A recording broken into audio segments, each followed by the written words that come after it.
women. Their strong status on the first path. Hi friends, I'm LJ Jarvis, and welcome back to this Jarvis Show.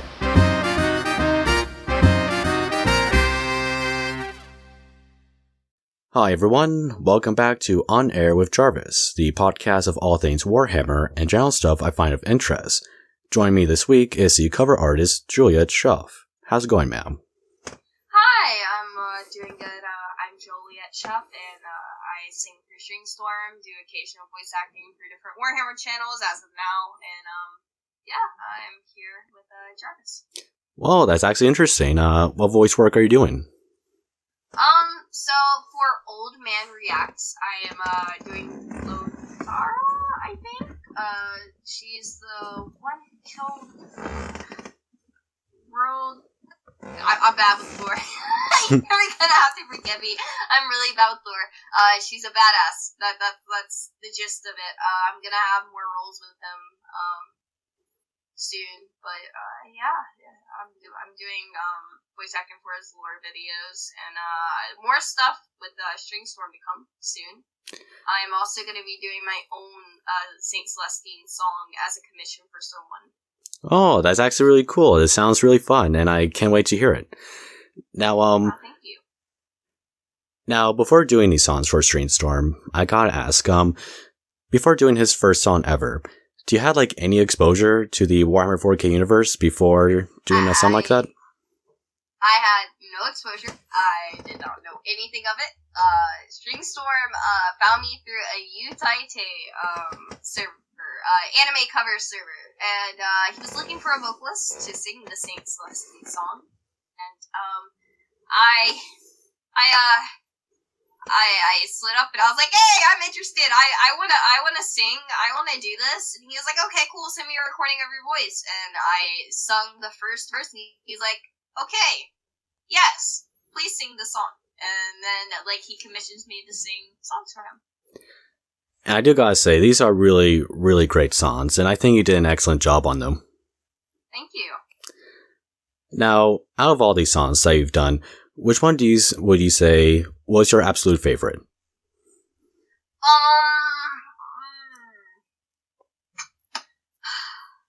Okay. This is a little difficult. I'd have to say, the Saint Celestine song is probably my favorite. But the hardest one that I had to do, and probably my second favorite, would be Ranga Dandra with the Harley Quinns, because that was, planned for so long, and then Stringstorm was like, let's get this show on the road. And, fun fact, for most of the songs Stringstorm sends me, so there's, a lyricist, right? Mm-hmm. And that lyricist makes up the melody with the lyrics. Yeah. And most of the time, I do not follow the melody whatsoever. I kind of just do my own thing. I use the lyrics. I use the rhythm of the lyrics, but I reconstruct the melody entirely because half the time I don't like it.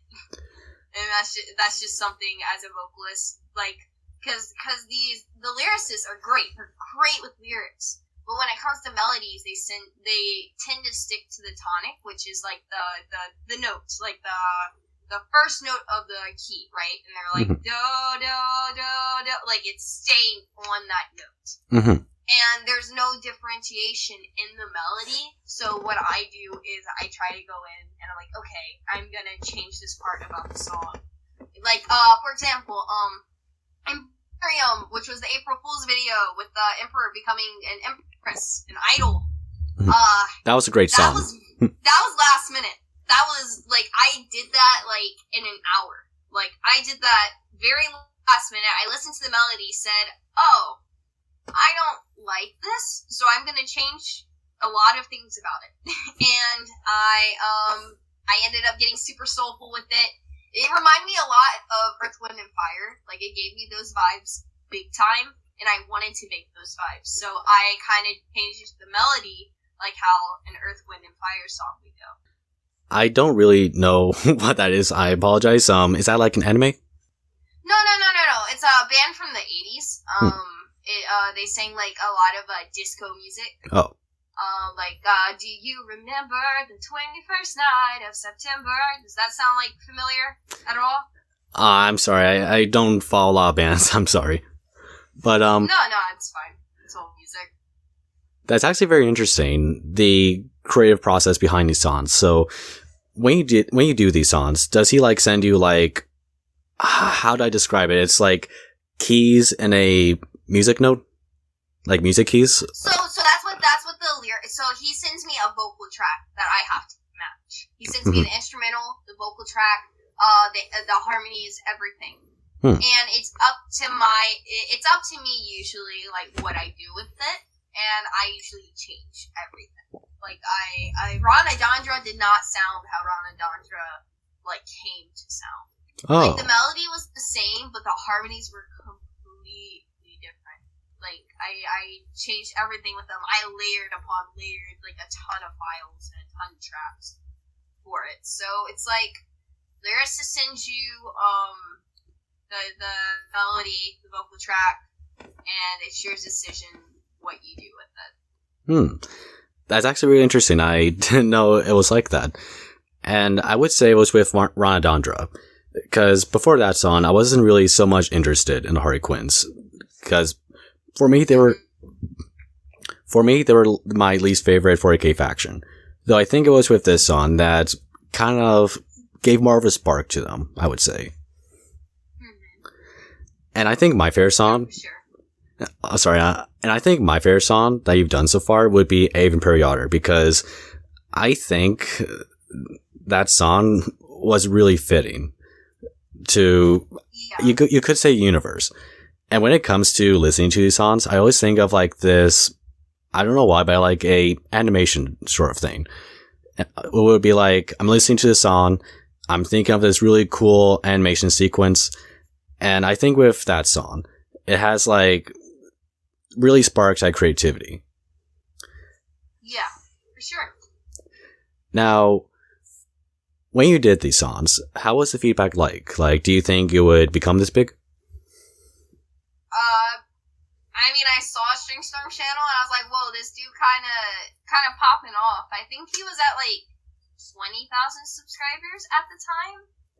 And like, I saw the amount of views and I was like, oh, that's pretty cool. He's cool. Wow. But I didn't expect me to have over 1.8 million views on a video. Like, I never dreamed of having that many views on a video. Like, that's insane. And, like, I have had people at card stores, like, because I play Magic the Gathering. I'm a huge Magic nerd. I fucking love Magic the Gathering.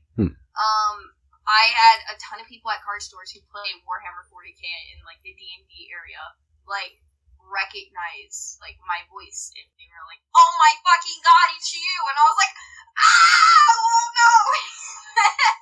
But I mean, it's cool. It's really cool being able to like see people and like they like recognize you. You're like, oh my god, you're that girl that sang on Stringstorm channel. I was like, yeah, because I do want to learn a little more about Warhammer, but at the same time, it's just like, I don't know if I have the time for it. It's so intensive. Like, I get the gist of how everything started. Like, Primarchs got scattered and all of that. But, honestly, like, I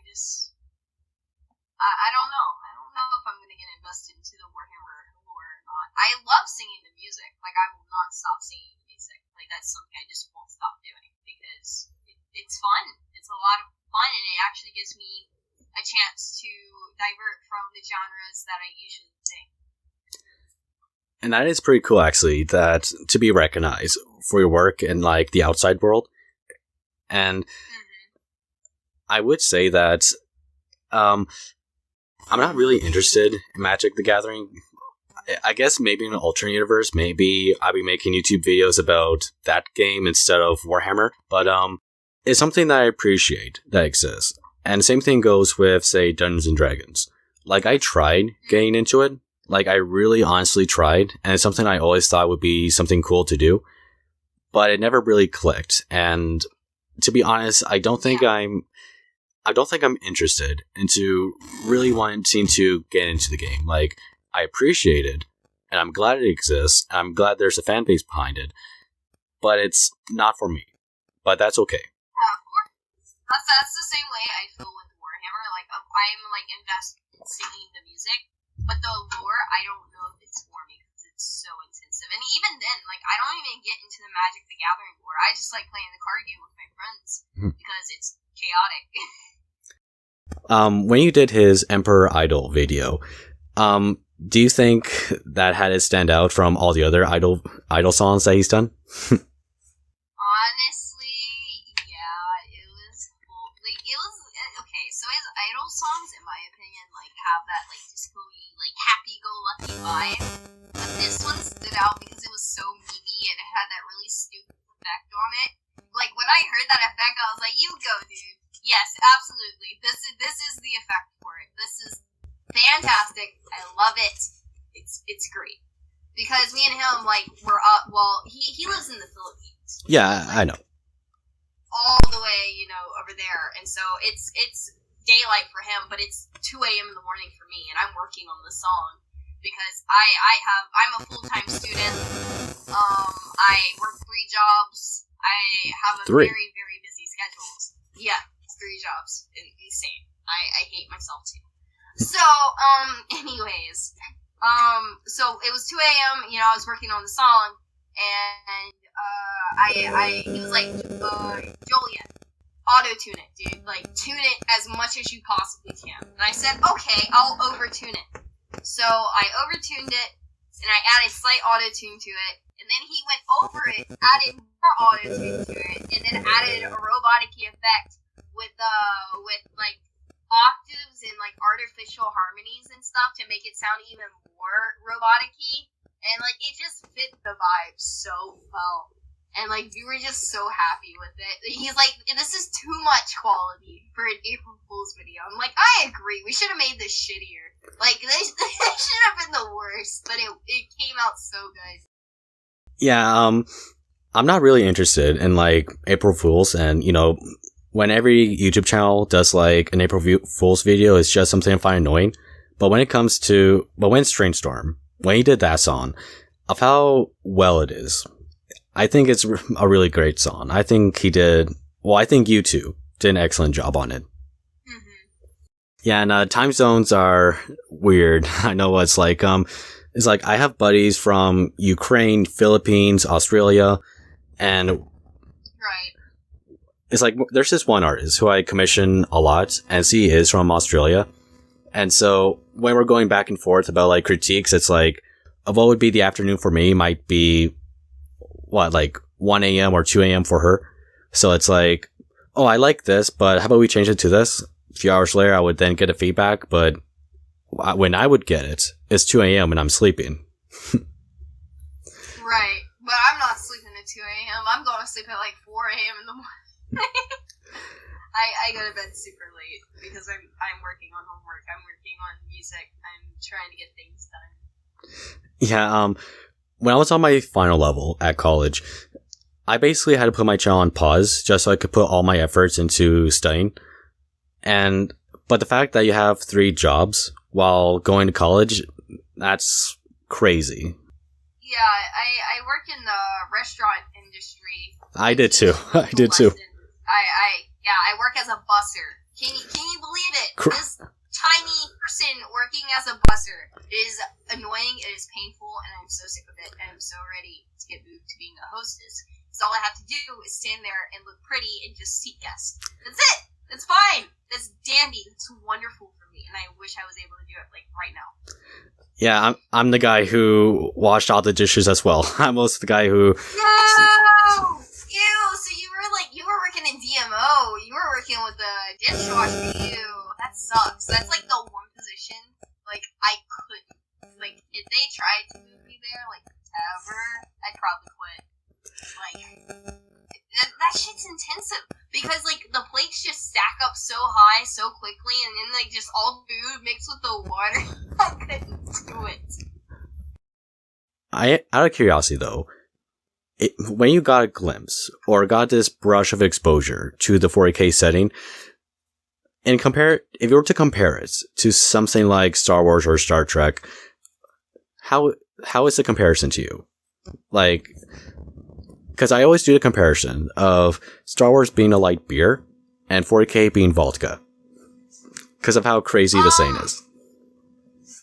Honestly, I think 40K is way more crazy Star Wars. Star Wars, I can actually comprehend everything that's going on. And then Warhammer, I'm just like, what's going on? Who is this person? Oh, they're fighting? Oh, everyone's fighting? Oh, there's no, like, there's not a single moment, like, no one's fighting? Okay, my small brain cannot process this. So it's like, the lore is just so intense to me. I mean, I could totally appreciate it, like, the depth in it, for sure, and, like, people who play the board game, and just, like, it's awesome. But, for me, it's just insane. Like, so much information. Yeah, when it comes to 40K, it's like what I find cool about it is that there is no one good guy or one good or one evil faction. And say like Star Wars, like there's no Galactic Empire and there's no like rebel group. It's like everyone is a shade of gray, though one faction might be a shade greater than others, or a shade darker, you could say. Yeah, for sure. I mean, I've been sent, like, books and stuff by people to, like, get into it, but at the same time, I'm like, money. It's not cheap. It's not a cheap hobby at all. And I have... It's not, and the figures are so expensive. Like, for example, I tried creating my own D&D, like, character and stuff, and, like, creating a model. I actually, like, painted my own model for my D&D character, which her original name was Annalise, to, like, kind of connect my old persona with my middle name. It was weird. But then I changed her name to Serena. But, like, I had a model, and she was a tiefling. And she was super cool looking. Like, she had black hair fading into, like, a pink ombre, like a pinkish crimson red ombre. She had a tail that had, like, the cliche demon succubus end to it. They do seem like it. Around. Oh, sorry. They do seem like an interesting faction of what I know about them. They seem interesting. Yeah, and she had a tux. She has a tuxedo dress, which is like super awesome, like quirky, like super fun. Like I just loved her character, and I made her have a similar personality type to Pinkie Pie from My Little Pony. I know that's like super random, but like she is the most like ADHD character I have ever made. Like she just bouncing off the wall, like super fun. I loved characters like that, you know. That does sound fun. That does sound fun, and I did have fun playing my first game of D&D. I do admit I had fun with it. I actually never got to play. Really? Yeah, no. So I instead used it for fantasy roleplay. I have fun with her character still, and it's great. It's just I've never been able to find a campaign, and whenever I find one, it's filled with a lot of people who are older than me that have different ideas on D&D, and I'm just like, I'd rather one where it's like more casual and less like combat intensive. Like I just like going all out with the acting, and like, you know, that's just fun for me because I am an actress, I am a singer. I like those aspects of role playing, like board games, like just being able to role play the character. So the less combat, the better for me. And that does sound fun, and it sounds like you would have a lot of fun doing it. When I was trying to get into D&D, it was tricky into, you know, playing the character when we're talking with other players as a character, because my character that I made for the game was like a Scottish paladin. I just thought having her be Scottish would be funny and fun to do. But I was absolute shit into trying to do a Scottish accent and trying to sound feminine with my voice. Just come across as being weird. Yeah, that's actually great. I love that. Yeah, I like that for D&D, to be honest. Like, just like watching people play and hearing sessions and stuff. Because my boyfriend, guess I should mention this. I met him through Stringstorm's channel. Really? Which is insane. Yes. We were friends at the time. We had met through Discord. He had joined my Discord server, and he was like, "Whoa, you sing for Stringstorm, and you do vocal super cool. And I was like, yeah! And so we started playing League of Legends together, and became really good friends. And then, like, a few months later, after I experienced a breakup, we had gotten together, and we're long distance. He lives in a state near me, but I go visit him every month and a half, maybe 2 months sometimes, and yeah, I have so much fun with him. He's great. He's amazing, and I'm glad to have been able to meet him through this community. Well, that is really cool. That's a really cool story to hear. And if I may ask, does he have any armies of Warhammer? I mean, he's not like a crazy intensive Warhammer fan either. Like he loves the Warhammer like stuff. I actually don't know like how much knowledge he has of Warhammer. I'm pretty sure he has a lot because like this is his type of shit, like D&D, Warhammer, all that. Like it's his forte. But he definitely doesn't talk about it with me often. Like he'll send my Stringstorm stuff to literally everyone he knows, and he's like, "Yo, my girlfriend's saying this," but he doesn't really talk about Warhammer all that often because me and his thing is League. We talk about League all the time and really dumb video games. And I don't play League of Legends, though. What I do appreciate is if I'm correct, the KDA songs that they do every so often. Yes! Those are fun. The KDA songs! Yes! Oh, I stand. I love those songs so much. I covered one of those songs. Oh, no, yeah. Okay. I originally covered Pop Stars, but then I took it down because I hated it. Oh, no. I have a habit of going back to my old videos and deleting them. I'm currently in the process of rebranding my channel as my actual name, because I used to not go by Joliet Shuff on the internet. I've gone by 3 different things. I've gone by Annie Scarlet, which is something, God, I dread. Then I went by Elise, which is my middle name, and now I just go by my first and last name. I just am ready to go by my regular name because it took a lot of time for me to be able to go by my actual name. So I think we're at a good point where I can actually ask some questions that people have asked us, if you're interested. Of course. Sure thing. I'm bringing it up now. And here we go. Is there any particular reason on why you decided to sing Stringstorm songs centered on 40k? Did the saying caught your attention or the like? So I mean, I like the vibe. For sure. I did not know it was gonna get that popular, as I said. Like, I had no clue. But I love the vibe. So I sang it. I mean, I like hard rock. What can I say? Like, I think it's fun. And it is a fun saying, and again, my exposure to Warhammer was actually through a video game, right? And I think, and the saying was so big, so unique, that it made me want to learn more about it. And I'm glad I did, because this is a really cool universe, a really cool hobby, and a really cool community.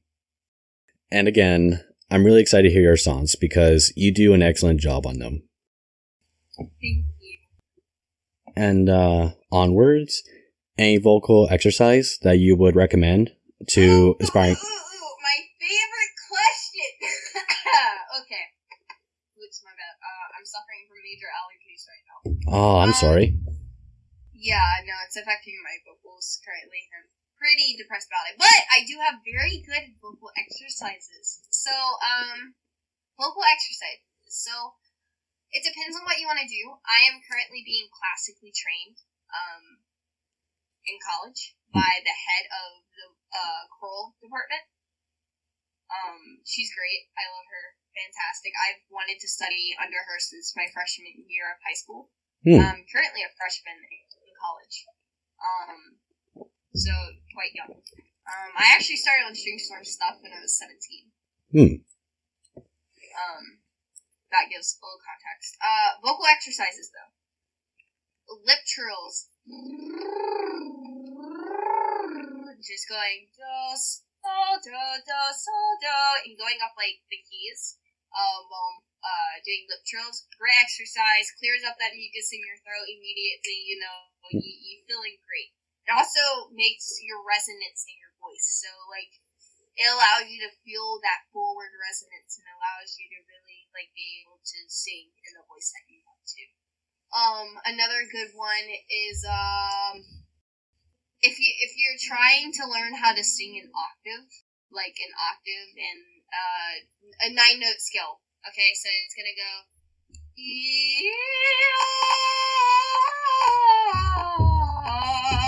which I can't sing right now.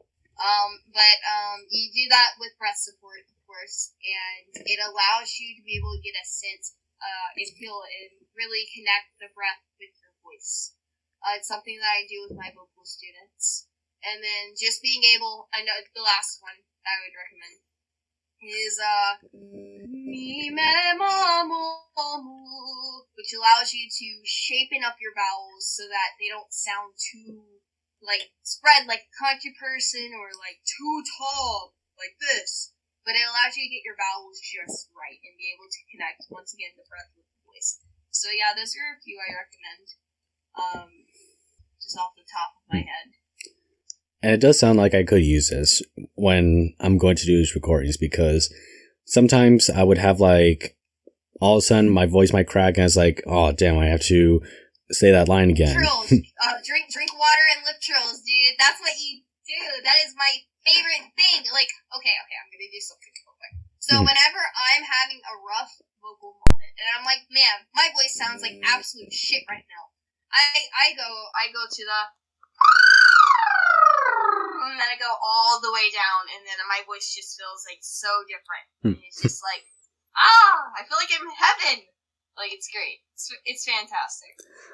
I do drink plenty of water, so I did pick up on that. I need to drink more water. I need to drink more water. But yeah, continue. Yeah, but I'll take this into mind when I do future recordings, because that is helpful. But moving on, if you had to choose a faction to be a part of, which would it be? Eldar, Imperium, Necron, etc. And a Primarch wants to take you out on a date. Who is it and why? Okay, so I looked up the Primarchs. What's that? Okay, I'm answering this part of the question first. What's that angel one? Sanguinius? Really hot. Yes, immediately, 100% him. Well, and maybe the second one, Pilgrim, just for fucking shits and giggles, because that'd be funny. I'm joking. I would not go on a date with Pilgrim. I already fucking know Pilgrim's a piece of shit. Anyways, the angel one. Yeah, Fulgrim is basically the Griffith of the setting. Stringstorm told me to say Fulgrim gay lol constantly. Plenty of people in their head can spam gay or bi, so he's not wrong. But and as for faction, though actually interestingly, why Sanguinius? He's hot. Hello? He's like the only attractive one out of all of them. Like, I looked at all of them and I was like, And I tried to read the lore and I was like, no, my head hurt. And so I was just looking at pictures of them and I was like, oh, the angel one looked kind of sexy. Okay, I'll go with him. Yeah, the sort of pretty boy that everyone would find on magazines, so I can understand. Yes! Absolutely. My type of boy. Anyways. The faction I would choose. Honestly, people are gonna come for me for this. But I would choose. Okay. Eldar, probably. I just think it's a cool faction, in my opinion. I think it's cool. I mean, the Imperium's awesome, but, like, the Inquisition kind of dumb, though, I swear. Like, see some dumb shit about the Inquisition. Sisters of Battle are pretty cool. Still kind of dumb, pretty cool. I just think the Eldar is just rad, chaotic and rad. Oh, they are pretty rad, and they are a really cool faction, and the... I'm gonna get called a heretic, so it's fine. It's fine. Everyone's gonna come for me in the comments. Heretic! I know, but they would only come after you if you were to say Tau Empire, because that is the faction that's most memed and mocked for in the setting. But the Eldar are really cool, and the last person I brought to the show sees a huge fan of the Eldar. And I would say they're a really cool faction, but they really need an updated line of models because some of their stuff is like from the early 2000s to the 90s. And it's like, yeah, and they really haven't aged well. When you were to if you were to compare them to like the modern stuff, it's like, wow, this is a drastic, like, difference in quality. It's like, guys, no more Space Marines, please. Can you please update these guys? They need it. If I were, I think I'll answer this question too, just for the fun of it. You know, who I would take on dates and all that. Now even though I'm straight, but you know, again, just for the fun of it and just because it'd be a fun scenario, I think I would go out with Vulcan because he would probably treat me like a princess, and I want to be treated nicely and brought up high and not be treated as like trash, like say from either Angron or Conrad, because no. But I think it's Vulcan that would treat me nice.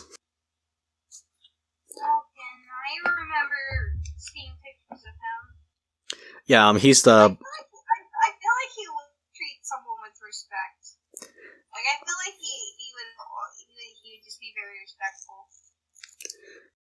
He's a really friendly guy, and almost everyone will like him, especially his chapter of Space Marines, because unlike other chapters, they aren't just killing machines. They actually do care about people. As for a faction I would be part of, well... Now, my avatar is a Space Marine, but I wouldn't want to be a Space Marine because of what you would have to go through. But, if I got to choose, let's see. I think I would want to join the Astra Militarum or the Imperial Guard, be like a sort of commissar character, because I want to have like a sort of leading position and an inspiring position at that. And there's a lot of cool characters that are commissars, and it's like, that is the sort of role I want to play, and something I would like to do. But I don't want to be in the actual setting because, you know, in the grim darkness, there's only war. And I don't want to end up in a trance somewhere. Now, onwards and upwards, what led you to become what you are now? Specifically, a singer that is famous for her Warhammer 40k based songs. I mean, just being in contact with Stringstorm, I guess. I don't know, we contacted each other, we were like, cool, I guess let's make this work, and it worked, and I guess worked. That's what led me to being here. Also, along with the fact that, Stringstorm joined my server along with a lot of his fans, and then they became my fans, and then, I have a Discord server, and it's grown, like, tremendously. Like, it's not, like, massive. It has about 200 people. Around 50 people are active in it, I'd say. Maybe 40.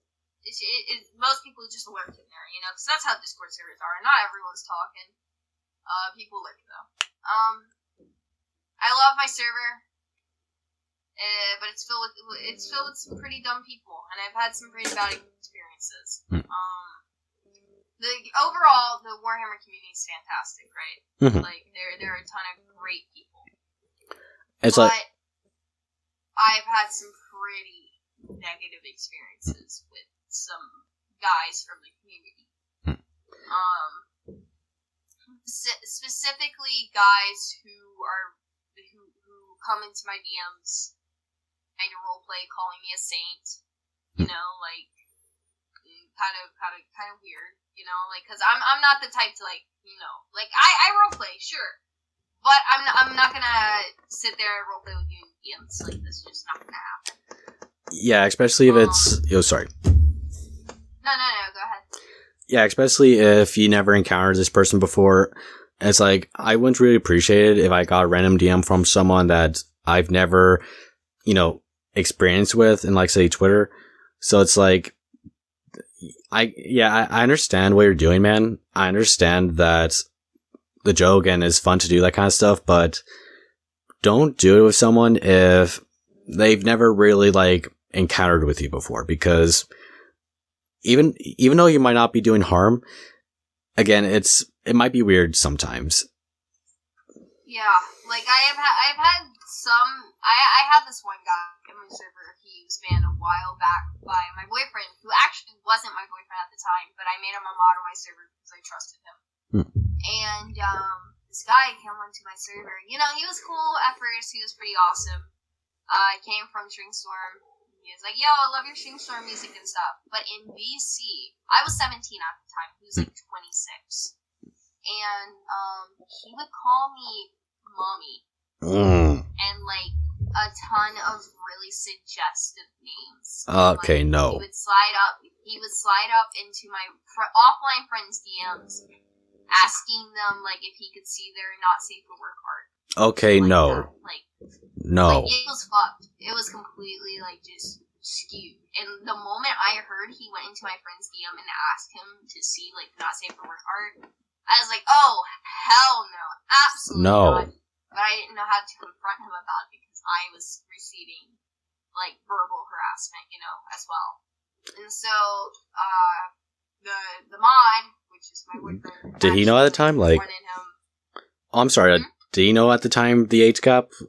Wait, what? Sorry, did he know that you were 17 at the time, or no? Yes, he did. Was fully aware. Was fully 100% aware. Well, I mean, that doesn't excuse him, and he shouldn't do that at all. But it's like, it's a huge difference if you knew and didn't know. Not that what you did was right, but it's like, if you knew she was 17, man, not only is it morally wrong, but it's illegal. Yes, it was illegal. And, like, he was asking my underage friends for their not safe for work art. No, fuck off. That they kept to themselves. Like, that was and they were 16. Like, they were, like, a year younger than me. And I was like, what the fuck are you doing, bro? I'm sorry for the language. No, you can swear. It's fine. How I talk. It's okay. I was very upset. So my friend, boyfriend, messaged him. He was like, "Hey, you're doing this, and this, and it's not okay." And he straight up said, "Fuck you," left the server, and like completely denied everything. No, stop! Don't come back. Yeah, and then I also have had to go with some. I've had to deal with some people who like go into my YouTube channel and say, "Oh, when's the next body pillow coming out?" And a ton of shit like that. I have screenshots. Like, it's insane. Like, whenever I do games or streams with my face, and these Warhammer fans come onto my channel and come into like my live streams and ask me like, "When's your next body pillow coming out? Oh, you should wear a bow in your hair. You look cuter that way." Like, chill out. I'm not here to, like, pleasure you. Like, it's so frustrating. Like, I just, like, the amount of perviness I've had to deal with is, like, the only downfall of what I've had to experience with the community. Otherwise, it's been super supportive. And, like, I couldn't ask for any better people, Yeah, that's uncomfortable to hear, and sorry you had to experience that. It's like, it's like maybe these guys thought it would be funny because, it's maybe just part of a joke, but it's like, no, man, just don't say it. It's like, even if you think it might be funny, just don't, because I wouldn't like if I got that, so no. Just no. And maybe off topic, I was a bit nervous asking you through DMs if you want to come to the show because, like, oh, maybe she wouldn't be interested because she said once, well, you said once that you weren't interested in Warhammer lore, so it's like, well, would she really be interested in coming on to the show? But it's like, it's not what you do, it's just how you approach. Absolutely. It's like approaching people in the best way is the way to get a yes. Like, if you're gonna sit there and call people these names or say, "Oh, when's the next body pillow coming out?" Like, you look cuter with a bow. Like, just no, that's not how you approach people. That's not how you talk to, especially women on the internet. And I know, like, there aren't a lot of women in the Warhammer community. There just aren't. Mm-hmm. Like, it's predominantly a male community, along with Magic the Gathering, even. And, like, it's just, there's I was at first also a little nervous to come on the podcast, but I was like, hey, this may be fun. This could be an opportunity to educate myself a little more with the lore, and, like, be able to speak about my experiences, about who I am as a person, because a lot of people don't know how I talk, how I act in the community. So I thought this would be a fun way to, express myself. I'm really happy I had the opportunity to be able to come onto this podcast and be able to, talk about how I, have done things. It's really cool. Well, I'm glad you did, and I'm glad that so far the experience has been positive, and hopefully it continues to be positive. We went off topic, so we have one more question. Of all the named Necrons that have been introduced, who do you think has the best singing voice? I don't really know that question, to be honest, because I am not informed on that subject. Yeah, I wouldn't know either, because my knowledge on Necron lore is basic at best, but if we're going by Stringstorm's universe, with his idol videos, I would say it would be Catherine. Because, she's the only Necron character that I know, or the one that I have more experience in, and, she's literally an idol, so she would have the best singing voice. But, I just don't know much about it, so I couldn't actually answer that question. Though Sanguinius would probably have a good singing voice. Wait, are we talking about the Angel Boy? Angel Boy. He'll probably have a good voice. He probably would, man. Stringstorm, let me sing a song for this man. Swear. Like if you can make the Emperor into an idol, make Sanguinius an idol. Just for the fun of it. I'll be his female form, I swear. Let me, please. Though Saint Celestine, though, I'm not sure if you watched this. It was this video, right, where done by a huge Warhammer channel called Brua Avaboza from his Texas Beach series. I'm not sure if you know about that, but he did this. It's basically like a parody series on 40K. It's a really great series. Maybe I'll send you a link to one of his videos later on. But there was this one video, right, where Saint Celestine, she approaches, she destroys a greater demon of Nurgle. And the sororitas that are witnessing this are fangirling out because it's their idol. And one of the fangirls goes, "Are you the gender swap Sanguinius from my fanfic?" Oh my gosh, stop! No way, that's funny. That is pretty funny, and that's something I definitely could see happening, because almost in every fanbase, they gender swap every other character. And with that, I think we've reached the conclusion of the show. Is there anything you'd like to say before we end? Okay, like and subscribe to my YouTube channel. Be sure to comment on every single one of my videos. Raise me in the algorithm. I'm joking. Honestly, that's up to y'all. But I had a good time being on this podcast, and I hope we can talk more often, educate me in the lore of Warhammer, and, honestly, yeah, I think that's all. I think you're in a good spot, because you are bigger than me, and it seems like your videos get a lot more views than mine ever does, because, but hey, good on you, keep climbing that hill. But Hey, with all said and done, thank you all for watching, and I'll see you all again next week with a brand new video. Have a good one, guys.